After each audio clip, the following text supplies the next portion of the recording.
a sua família grandemente, Diego. Muito obrigado, queridos.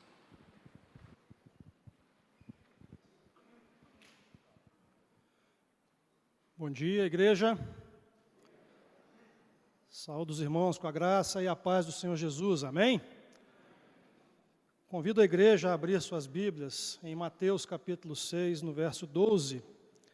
Nós continuamos no Sermão do Monte e nesta manhã, em especial, como nas últimas manhãs de domingo nós temos feito, nós estamos estudando a oração que nós conhecemos como oração do Pai Nosso. E hoje nós temos diante de nós o verso 12, capítulo 6 do Evangelho de Mateus, verso 12. Para quem estiver com dificuldades em enxergar no texto da Bíblia, tem também o telão aqui. E diz assim a palavra do Senhor: e perdoa-nos as nossas dívidas, assim como nós temos perdoado aos nossos devedores. Vamos orar. Santo Deus, nós nos colocamos diante de Ti nesta manhã, Pai, suplicando, Senhor, que o Senhor sopre o vento do Teu Santo Espírito sobre nós. Porque nós reconhecemos, ó Pai, que se depender de nossas forças, se depender de nosso talento, de nossas capacidades, nem aquele que prega, nem aqueles que ouvem, receberão qualquer valor nesta manhã, Pai. Portanto, Senhor, que o Teu Santo Espírito conduza a nossa voz, que o Teu Santo Espírito conduza os nossos ouvidos, e em especial que o Teu Santo Espírito conduza os nossos corações nesta manhã. É a nossa oração, Senhor, em o nome do Senhor Jesus. Amém. Queridos, como adiantei, nós estamos vendo nas manhãs de domingo, nos últimos domingos, a oração do Pai Nosso, e eu devo dizer que a oração do Pai Nosso é uma oração que, tranquilamente, todos nós, ou pelo menos quase todos nós, tivemos contato com ela desde a mais tenra infância, desde quando muito criança ainda éramos, provavelmente cada um de nós ouviu a oração do Pai Nosso, talvez em alguma de suas versões. Comigo não foi diferente, eu sou de uma cidade pequena do interior de Minas, e desde muito cedo eu aprendi e recitei a oração do Pai Nosso. E confesso que, quando criança, eu tinha muita dificuldade de compreensão dos termos da oração, a gente repetia a oração quase que mecanicamente, mas como criança não entendia muito bem aquilo que nós estávamos falando. E basicamente essa expressão, na qual nós temos que estudar hoje, perdoa-nos as nossas dívidas, assim como nós temos perdoado aos nossos devedores, é uma daquelas que eu não entendia muito bem. E eu explico por quê, porque para mim como criança, e até mesmo depois de muito tempo de adulto, o conceito de dívida tinha a ver com alguma coisa financeira, tinha a ver com dinheiro. E na minha cidade isso era ainda mais forte, porque a minha cidade, como cidade pequena, não sei quem aqui veio de cidade pequena, mas nós temos no comércio a cultura do vender fiado. Você levanta a mão quem sabe o que é isso. Tá vendo? Um monte de gente sabe. Vender fiado. E talvez vocês saibam que quando um comerciante vende fiado é porque ele fica com medo de nunca mais vender para aquela pessoa, mas não é raro que aquela pessoa demore 5, 6 meses para pagar aquela dívida, ou até mesmo ela nunca pague. A dívida fique lá morta em algum canto e ela nunca seja quitada verdadeiramente. Depois eu cresci e passei em concurso e fui trabalhar em banco. E emprestei muito dinheiro para muita gente, ou seja, teve muita gente que ficou endividada na minha mão. E tinha muita gente que jamais pagava essas dívidas também. Né? Era muito comum, muita gente jamais pagar. O Bruninho está fazendo assim com a cabeça porque trabalha em banco também e sabe como a coisa funciona. Né? Lá quando eu comecei a trabalhar em banco, existia um negócio, hoje acho que nem existe mais, né? Chamado cheque. Né? Quem é novo aqui, com menos de 15 anos, talvez nunca viu um cheque na vida. O que era o cheque? O cheque era alguma coisa que a pessoa, né, o devedor ou o correntista do banco, ele soltava, ele escrevia o cheque, ele assinava o cheque, tinha um valor no cheque, e ele emitia para alguém. E esse alguém ia no banco tentar receber o valor que estava no cheque. Quando o cheque não tinha fundos, não tinha dinheiro suficiente para pagar, a gente dava até um nome, tinha vários nomes, né? Era ou borrachudo, ou bumerangue, ou voador, né? Que você não conseguia pegar o dinheiro que estava ali de jeito nenhum. E era muito comum também, nessa cultura de dívida financeira que a gente aprendeu e que a gente cresceu, que tivesse a figura do fiador. Ou seja, você vai no comércio, você quer comprar fiado, o comerciante já te conhece, e conhece bem muitas vezes, ele sabe que você tem uma alta chance de, comprando fiado, nunca mais pagar a dívida, e ele diz o seguinte: olha, não dá para eu vender fiado para você, eu estou meio quebrado ultimamente, mas se você tiver um fiador, e que seja alguém em quem a gente possa confiar que essa dívida vai ser paga depois, eu posso vender para você fiado. Você tem um fiador? Fiador geralmente era alguém com mais dinheiro do que aquela pessoa que queria fazer a compra, e alguém em quem a sociedade confia, a sociedade confiava. Se o fiador assinasse num papel que ele se responsabilizava pela dívida daquela pessoa, o que estava vendendo ou que estava emprestando dinheiro tinha a confiança de que o fiador pagaria aquela dívida. Essa era a compreensão que eu tinha desse termo chamado dívida que está aqui. E muitas vezes uma dívida não paga, principalmente se fosse no banco. Se você emite um cheque sem fundo no banco, se você pega emprestado no banco e não paga, o seu nome vai parar em algum cadastro de devedores por aí. Geralmente, antigamente, tinha o CCF, Cadastro de Cheque Sem Fundo, ou tinha o SPC, Serviço de Proteção ao Consumidor, devia ser o vendedor, na verdade, né? Ou tinha também o Serasa, como o Serasa tem até hoje, aí, talvez até mudou de nome. Então, o seu nome ia parar ali, porque você é devedor e não pagou, e só saía dali quando a dívida fosse paga, efetivamente paga, não tinha outro jeito. Pois bem, queridos, só que o termo dívida, nessa expressão que está aqui, não se refere de forma alguma à dívida financeira. É um tipo de dívida muito pior, muito mais profunda, muito mais complexa do que simplesmente a dívida financeira. Porque a palavra dívida aqui, ela pode ser trocada tranquilamente por ofensa, ou até mesmo ela pode ser trocada por pecado. Então, o que Deus está dizendo para nós aqui nessa oração, ou Jesus está dizendo para nós é: perdoa as nossas ofensas, ou perdoa os nossos pecados, basicamente. E qual é o problema desse tipo de dívida chamada pecado? O grande problema da dívida chamada pecado é que nós não temos a capacidade de pagar por nossa própria conta essa dívida. O outro grande problema é que não há fiador neste mundo, por mais rico que seja, que possa pagar essa dívida por você. Suponha que você seja amigo dos grandes bilionários deste mundo. Suponha que você seja amigo de Bill Gates, de Jeff Bezos, de Elon Musk, o grande bilionário do mundo atualmente.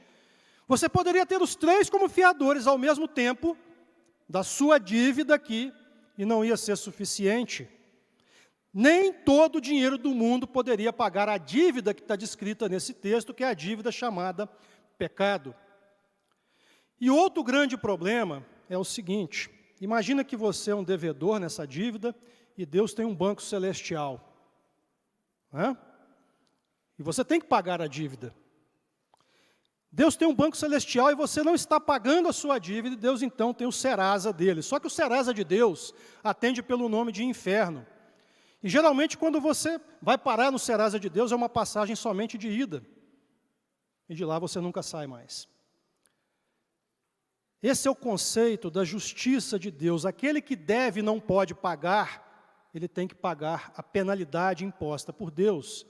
E Deus teria que nos cobrar essa dívida desta forma, porque Deus é totalmente justo. Acontece que, ao mesmo tempo em que Deus é totalmente justo, Deus também é perfeito em amor, graça, misericórdia e perdão. E esse Deus que é totalmente justo, mas que também é perfeito em amor, Ele então encontrou um meio de que essa dívida nossa fosse paga. E Deus então nos concedeu o único fiador possível para pagar a nossa dívida. Ninguém mais, ninguém menos do que o seu próprio Filho. Porque Deus amou o mundo de tal forma que deu o seu único Filho, para que todo aquele que nele crê não pereça, mas tenha a vida eterna. E Deus fez de uma forma tão perfeita que Ele enviou o seu único Filho, nascido de uma virgem, para que mesmo no nascimento ele não tivesse pecado. Para que ele tivesse toda a sua vida transcorrida aqui entre nós, em forma de homem, sem pecado. Para que ele sofresse todas as tentações do diabo e não caísse em nenhuma delas, porque ele é perfeito. E para que finalmente o Cordeiro perfeito de Deus, o Verbo que se fez carne e habitou entre nós, pudesse ser o sacrifício perfeito na cruz, pudesse ser o pagamento perfeito da minha dívida e da sua dívida, pudesse ser o fiador perfeito. Senhor Jesus Cristo, o único fiador para o tipo de dívida que está aqui nesse texto. Ele e ninguém mais, Ele e não há outro. Todo aquele que nele crê, todo aquele que tem fé no Senhor Jesus Cristo como Senhor e Salvador, tem a sua dívida paga, a sua dívida quitada, e ele não perece, mas tem a vida eterna. Amém, igreja? Mas o texto oferece um outro problema para nós.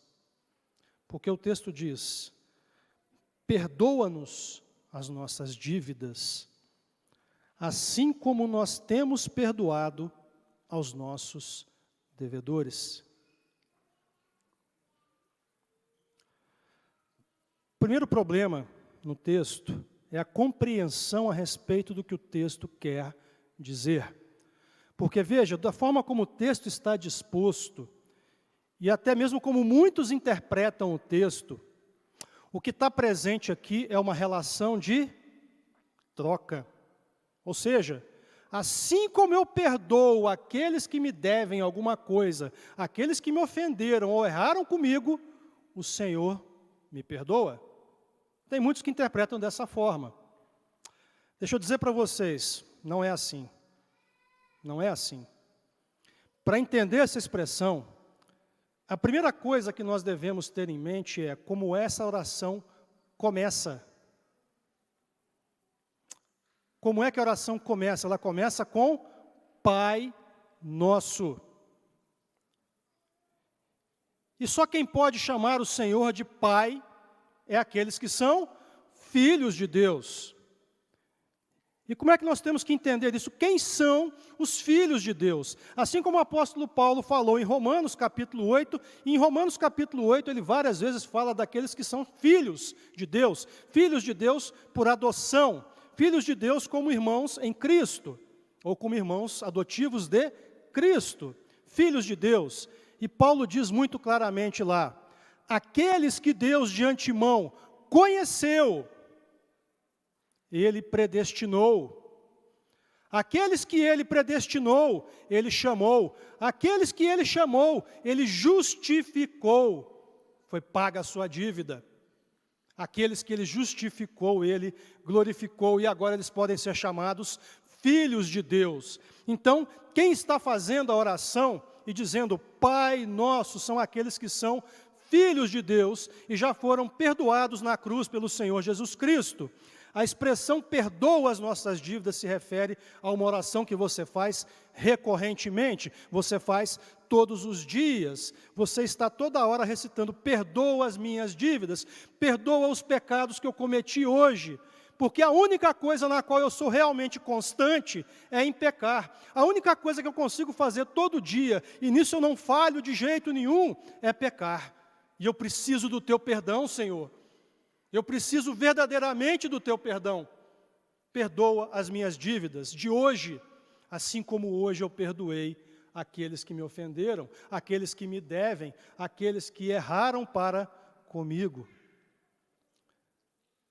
perdoa as nossas dívidas, assim como temos perdoado os nossos devedores. E aqui a coisa fica difícil, hein? Vamos combinar? Porque se eu tiver uma máquina da verdade, que pudesse varrer o coração de todos os irmãos aqui agora, na verdade a máquina da verdade existe, só que não é máquina e ela atende pelo nome de Deus. Que possa varrer seu coração, o meu coração, o coração de cada um de nós essa manhã, nós vamos descobrir que todos nós temos alguma mágoa no coração, alguma ira, alguma desilusão, algum tipo de sofrimento que deixou marcas e até hoje não foi embora. Por quê? Porque em algum momento de nossas vidas, alguém nos traiu. Em algum momento de nossas vidas, alguém nos enganou. Em algum momento, alguém mentiu para nós. Em algum momento, alguém nos desprezou. Em algum momento, alguém nos fez como menos do que aquilo que nós achamos que somos. E a marca ficou. Ela ficou. Ela não foi embora. Ela está lá. E muitas vezes você até tenta se enganar dizendo, bem, eu perdoei, mas eu não esqueço. Não vou pedir para levantar a mão quem tem esse problema aí, porque ia ser complicado. Só que Deus está sendo claro conosco aqui. O Senhor Jesus Cristo está sendo claro conosco nesse texto. Assim como nós temos perdoado os nossos devedores. Como é que a gente faz? O maior exemplo bíblico de perdão, é claro, é o perdão concedido por Deus a nós mediante o sacrifício de Cristo, não há dúvida disso. Mas talvez a história mais bonita de perdão que a Bíblia nos traz, eu não achei outra até hoje, se você tiver outra, pode nos contar depois, me manda mensagem no privado, ou coloca no YouTube, aí nos comentários. Mas a história de perdão mais bonita que eu encontro na Bíblia, fora de Cristo, é claro, é a história de José. Já parou para pensar na história de José? José, um menino de 17 anos, o irmão mais novo da família, exceto pelo irmãozinho dele, Benjamim. Seus irmãos, seus 10 irmãos, tinham inveja dele, tinham ciúme dele, e portanto tinham raiva dele, de tudo que ele dizia e de tudo que ele fazia. E um dia seu pai manda José ir procurar seus irmãos no campo, seus irmãos o veem chegar, e eles dizem o quê? Vamos acabar com ele. Primeira coisa, joga José numa cisterna vazia que estava sem água, tramando a sua morte. Mas então Judá, o quarto filho, o 04, falei, não vamos matar esse cabra não, porque se matar a gente não ganha nada com isso, vamos vender. E venderam ele para uma caravana de ismaelitas, ele foi parar no Egito, e porque ele foi parar no Egito, ele passou 15 anos da sua vida preso. 15 anos preso. Até que Deus, pela sua poderosa mão, tira José da prisão e faz José, então, vice-rei do Egito, governador sobre todas as pessoas do Egito, senhor da vida e senhor da morte daqueles que estavam no Egito. E eis que, por uma estranha coincidência do destino, chamada Deus, seus irmãos vão parar, então, no Egito, porque chegou a época da fome. E eis que agora José, governador de todo o Egito, sem ser conhecido, está diante dos seus 10 algozes, está diante dos seus 10 irmãos. E a pergunta é, nessa hora, eu acho que praticamente todos aqui iam fazer a sua vingança. Mas como é que você sabe disso? Bem, eu acho que é o que eu faria também. Muito possivelmente. Seus 10 irmãos estão diante dele, José pode muito bem dizer, bem, vocês tentaram me matar, vocês me venderam, por causa de vocês eu fiquei 15 anos preso, por causa de vocês eu estou 22 anos sem ver meu pai e meu irmão mais novo. Agora está na hora de vocês pagarem. José podia ter feito isso. Seria muito natural se José tivesse feito isso, aliás, quando nós vemos a maioria dos filmes que tem por aí, e que nós até mesmo gostamos, O tema da vingança, o tema de dar o troco, ele está sempre presente, é o que nós gostamos de ver e de assistir. É o normal nos filmes que tem por aí, nós gostamos disso. Porém, José fez diferente. Ele viu seus irmãos, ele testou seus irmãos, e quando ele se deu a conhecer a seus irmãos, e seus irmãos agora estão diante dele, e agora eles estão trêmulos, eles estão morrendo de medo, porque eles sabem que ele pode muito bem se vingar e prover o troco daquilo tudo que eles fizeram. José então diz: não se preocupem, pois o mal que vocês me fizeram, Deus transformou em bem. E na verdade, foi Deus quem me enviou para cá, para que agora vocês possam estar aqui, possam ter comida e possam sobreviver. Então o que José está dizendo naquele momento é: vocês tinham ciúmes, ira, inveja de mim. Eu deixei isso no passado. Vocês tentaram me matar. Eu deixei isso no passado. Vocês me venderam. Eu deixei isso no passado. Por causa de vocês, eu perdi 22 anos da minha vida nesse lugar. Mas eu deixei isso no passado. Eu perdoo vocês. Por quê? Porque eu não sou um ser de vingança. Eu sou um filho verdadeiro do Deus Altíssimo. E para a glória do Senhor, eu perdoo vocês. Amém? Nessa manhã, se você tiver a necessidade de perdoar, primeiro lembre-se que primeiro você foi perdoado. Você foi perdoado de uma dívida que você jamais teria como pagar. Você, pela sua própria força, jamais pagaria aquela dívida. O Senhor pagou por você. E o sacrifício foi grande, ele foi pesado, ele entregou o seu filho na cruz, por mim e por você. Não perca de vista isso. Não perca a consciência a respeito da obra do Senhor Jesus Cristo na cruz.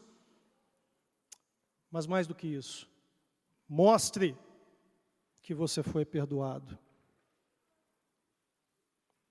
Perdoe.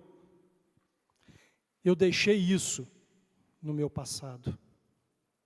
Amém? Deus abençoe a todos nessa manhã. Vamos ficar em pé, vamos orar.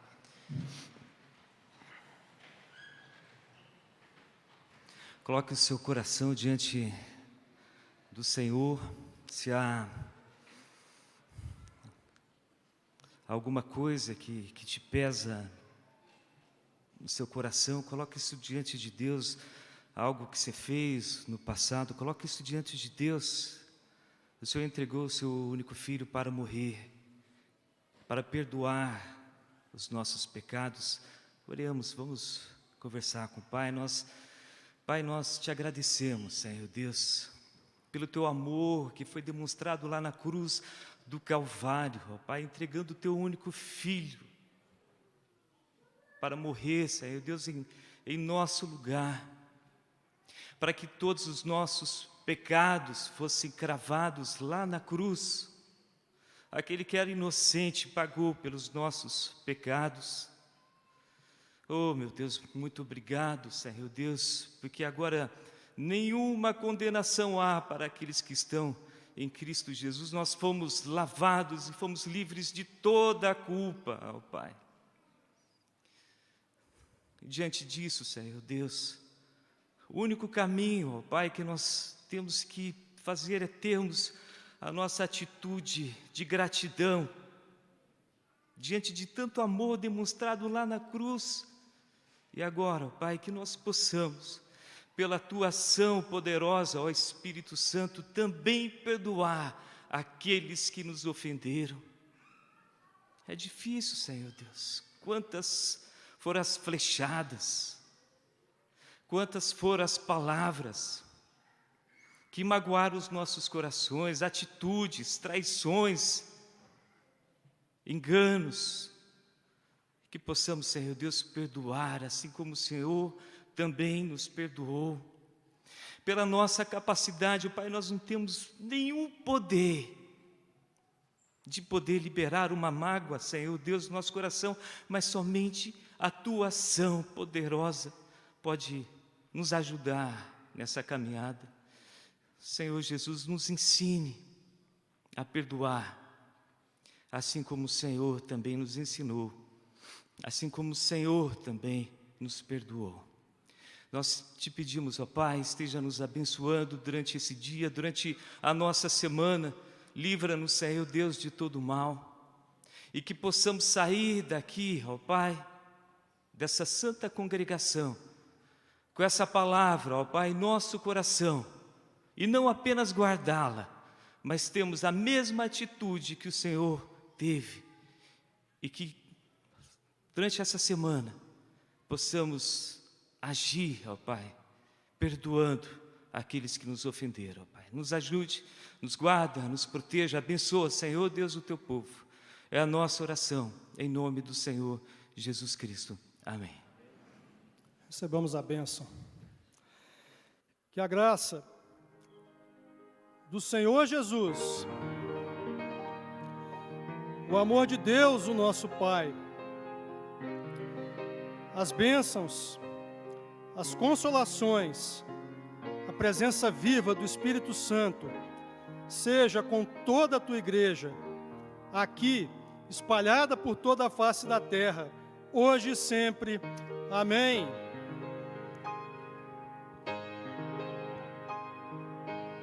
Amém.